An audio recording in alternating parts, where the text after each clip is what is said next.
पर। जुगसलाई में लगा कोरोना वैक्सीनेशन कैंप, 800 लोगों को टीका देने का है लक्ष्य। वहीं बीते दिनों 26 अगस्त को जमशेदपुर कदमा थाना में पूछताछ के लिए बुलाए गए 2 युवकों की पिटाई के मामले को लेकर दोषी अधिकारियों का लाइन क्लोज कर दिया गया। उधर बाबा बैजनाथ सेवा संघ के द्वारा महेंद्र मैरिज हॉल में शिक्षक सम्मान समारोह मनाया गया। अब खबरें विस्तार से।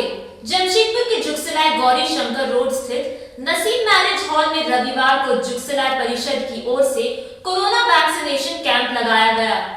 इस दौरान 800 लोगों को वैक्सीन देने का लक्ष्य रखा गया है। मौके पर मुख्य अतिथि के रूप में जुगसलाई विधायक मंगल कालिंदी मौजूद रहे। मंगल कालिंदी ने कहा कि यह वैक्सीनेशन कैंप लगाने से इलाके के लोगों को आसानी से कोरोना का टीका लगाया जा सकता है।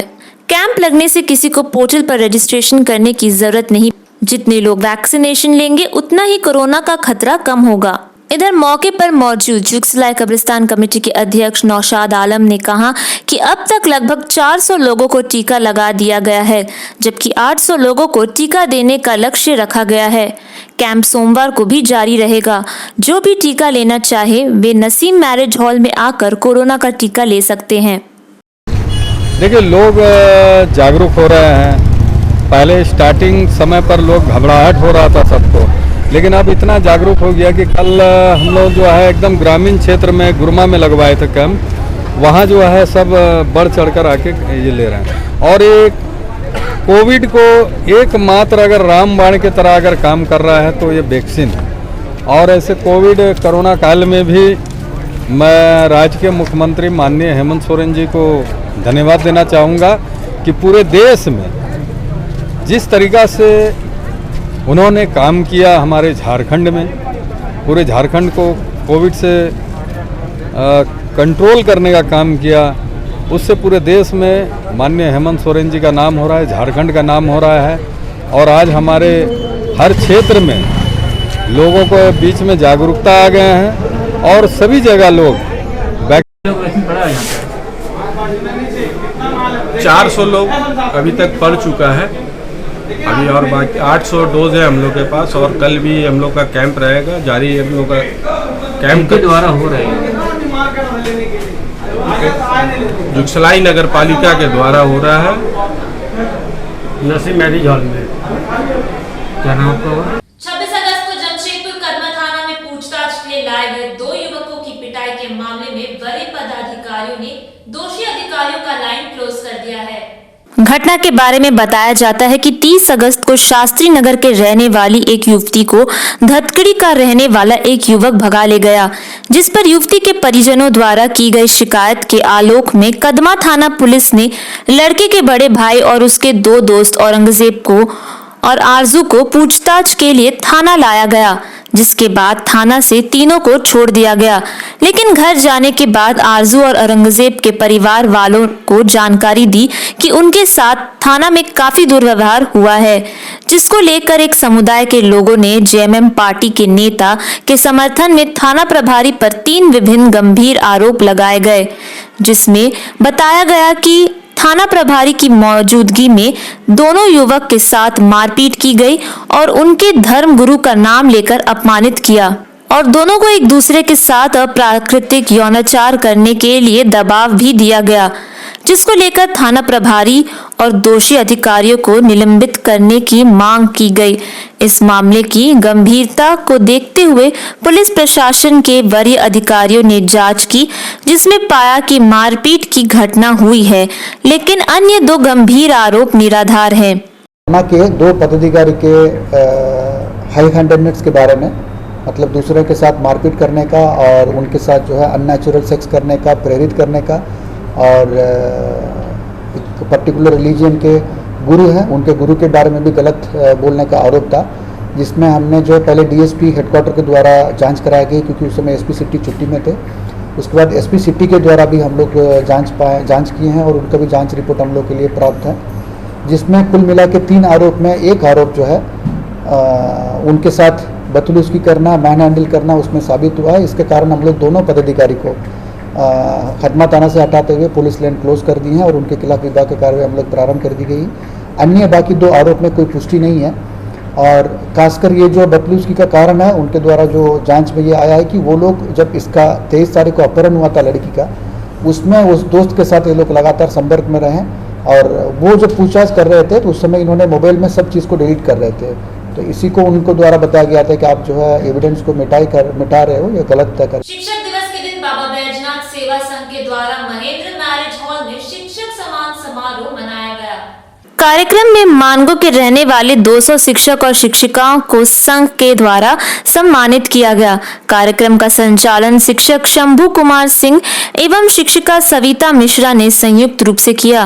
कार्यक्रम का आयोजन करता बाबा बैजनाथ सेवा संघ के संरक्षक विकास सिंह ने स्वागत भाषण करते हुए आए हुए सभी शिक्षकों के प्रति कृतज्ञता जाहिर करते हुए कहा कि कलयुग में ईश्वर का मूर्त है शिक्षक, इसलिए शिक्षकों का सम्मान करना ईश्वर के पूजा करने के समान है।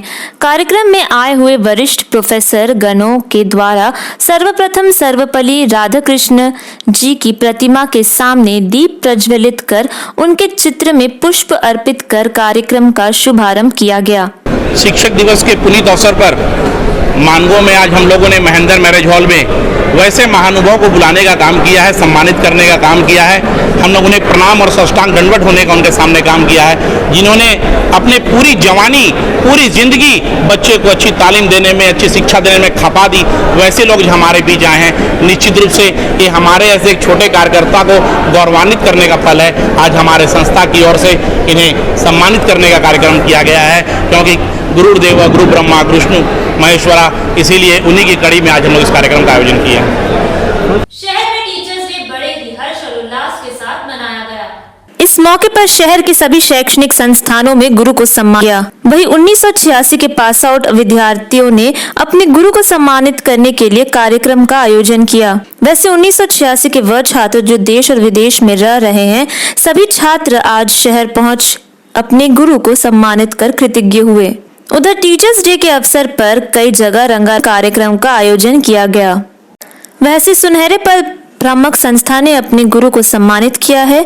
हालांकि 1986 के जो विद्यार्थी और उनके पढ़ाने वाले शिक्षक अब रिटायर हो चुके हैं, लेकिन लगभग 35 वर्ष बाद गुरु अपने शिष्य के हाथ सम्मान पाकर काफी खुश हुए। लोग क्या कर रहे हैं बताइए। आज शिक्षक दिवस है और हम लोगों ने 1986 में मैट्रिक पास किया था और हमारे ग्रुप चलते हैं 1986 बैच सुनहरे पल के नाम से। तो हम लोगों ने तय किया कि वैसे शिक्षक जिन्होंने हमें शिक्षा दिया था, हमारे ग्रुप को शिक्षा दिया था, वैसे लोग को बुलाकर आज हम लोग शिक्षक दिवस के अवसर पर सम्मानित करेंगे।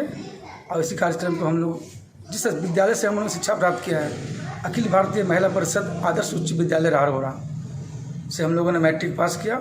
इसी स्कूल के प्रांगण में हम लोग शिक्षक दिवस मना रहे हैं। और इस शिक्षक दिवस में जितने हमारे स्टूडेंट थे 86 बैच के, दूर दूर से लोग, कोई मुंबई से, कोई गुमला से, कोई महाराष्ट्र से, कोई दिल्ली से, कोई हजारीबाग से, महिला साथी और पुरुष साथी हमारे आए हुए हैं। और हमारे शिक्षक कुछ बाहर में थे, वो भी इस कार्यक्रम में आए हुए हैं। और आज बहुत अच्छा लग रहा है कि 35 वर्षों बाद पुनः अपने स्कूल में आकर हम लोग अपने शिक्षकों का सम्मान कर रहे हैं। मुझे आज बहुत गर्व महसूस हो रहा है। अपना पूरा परिचय दीजिए। संजय मालाकार। वैसे तो मैं राजनीतिक दल से संबंध रखता हूँ, आज से जिला अध्यक्ष हूँ, लेकिन यहाँ पार्टी से मतलब नहीं है। हम लोग 1986 बैच के छात्र रह चुके हैं स्कूल में। ये करने का मकसद क्या है आपका? आज की जो समय है, मैं देखता हूँ जो गुरु शिष्य परंपरा है, उसमें कहीं ना कहीं बहुत कमियाँ आई है। लोग विशेषकर इंग्लिश मीडियम स्कूल में, हमारा स्कूल हिंदी माध्यम रहा है। Good morning sir, good morning sir, sir उधर में है और गुड मॉर्निंग इधर। झारखंड के विधानसभा अध्यक्ष ने नमाज पढ़ने के लिए विधानसभा में जगह तय किया है। इस बात को लेकर झारखंड में धर्म को लेकर राजनीति शुरू हो गई है। इस बात पर जमशेदपुर पूर्वी के विधायक सरयू राय ने कहा कि इसमें राजनीति नहीं होनी चाहिए, बस इतना ध्यान देना चाहिए कि अगर एक धर्म के लोगों के लिए कुछ तय किया जाता है तो अन्य धर्म के लिए भी प्रार्थना करने के लिए मंदिर बनाना चाहिए। दोनों हो जाएगा तो कोई उंगली नहीं उठा सकता है।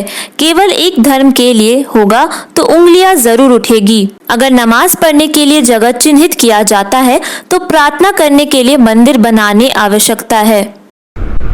क्योंकि नमाज पढ़ने के लिए कोई जगह अगर विधानसभा के अध्यक्ष ने तय किया है तो इसे हम अनुचित नहीं मानते हैं।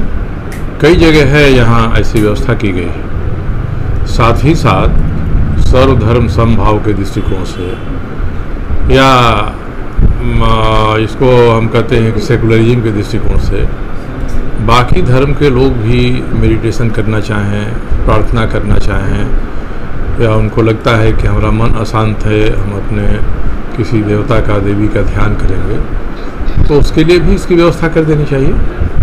दोनों हो जाएगा तो कोई उंगली नहीं उठाएगा। केवल एक होगा तो उंगलियां उठेगी। इसमें आप राजनीति कहिए या जो भी कहिए, ये बात उठेगी। इसलिए अगर नमाज पढ़ने के लिए एक जगह नियत हो गई है तो प्रार्थना के लिए, ध्यान के लिए, मेडिटेशन के लिए भी एक जगह बना देगी विधानसभा में वहाँ की। आज की बस इतना ही। बिग न्यूज की पूरी टीम को दीजिए इजाजत। नमस्कार।